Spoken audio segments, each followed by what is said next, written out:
Olunaku lw'eggulo ekitongole ekiramuzi mu disitulikiti y'Ibanda kyasazeewo okusinkana bassentebe b'ebyalo okubabangula okukola ku misango emitonotono mu bitundu byabwe. Mu kutendekebwa kuno amyuka rejisitula w'emisango emitonotono Masitula Mulondo alambuludde emisango egirina okuwulirwa ku kkooti z'ekyalo oba obukiiko bw'ebyalo ng'abantu tebannaba kuddukira mu kkooti z'amateeka. LC courts are supposed to hear cases below 2 million.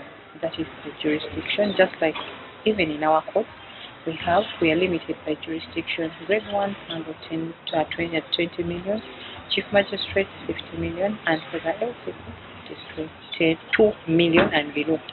Ono agamba abantu bangi tebafunye kumanyisibwa ku misango ki egirina okuwulirwa mu bukiiko bw'ebyalo ekyongedde ku kwetuuma kw'emisango mu kkooti z'amateeka.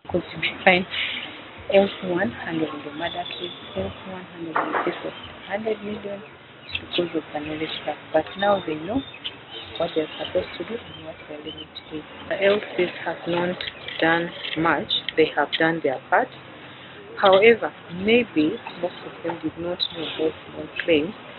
Most of them do not know many of the programs that judiciary is running that would enable them, even in their own courts, to resolve disputes in the shortest time possible. Guma Godwin Nabireeba amyuka RDC w'Ibanda agamba omusomo guno gujjidde mu kiseera ng'abamu ku bassentebe b'ebyalo bakola ku misango egitali gyabwe ekireeseewo obuzibu naddala ku bakoseddwa obutafuna bwenkanya. Tubadde tulina obuzibu bw'amaanyi ne ba chairpersons bano ba LC1 ne LC2 bamanyi nti kkooti yaabwe handolinga buli kimu n'osanga nti yeekanise ku musango ogutali gugwe, yeekanise ku musango gwa miliyoni 10 yeete ogwo omusango gwandibadde gwa kkooti. Nsuubira nti bagenze nga bamativu kati bamanyi musango ki gwe balina okuhandolinga ne gwe batalina okuhandolinga. Olumu obadde osanga nti LC1 chairpersons bambe nga bali ku musango gw'okutta.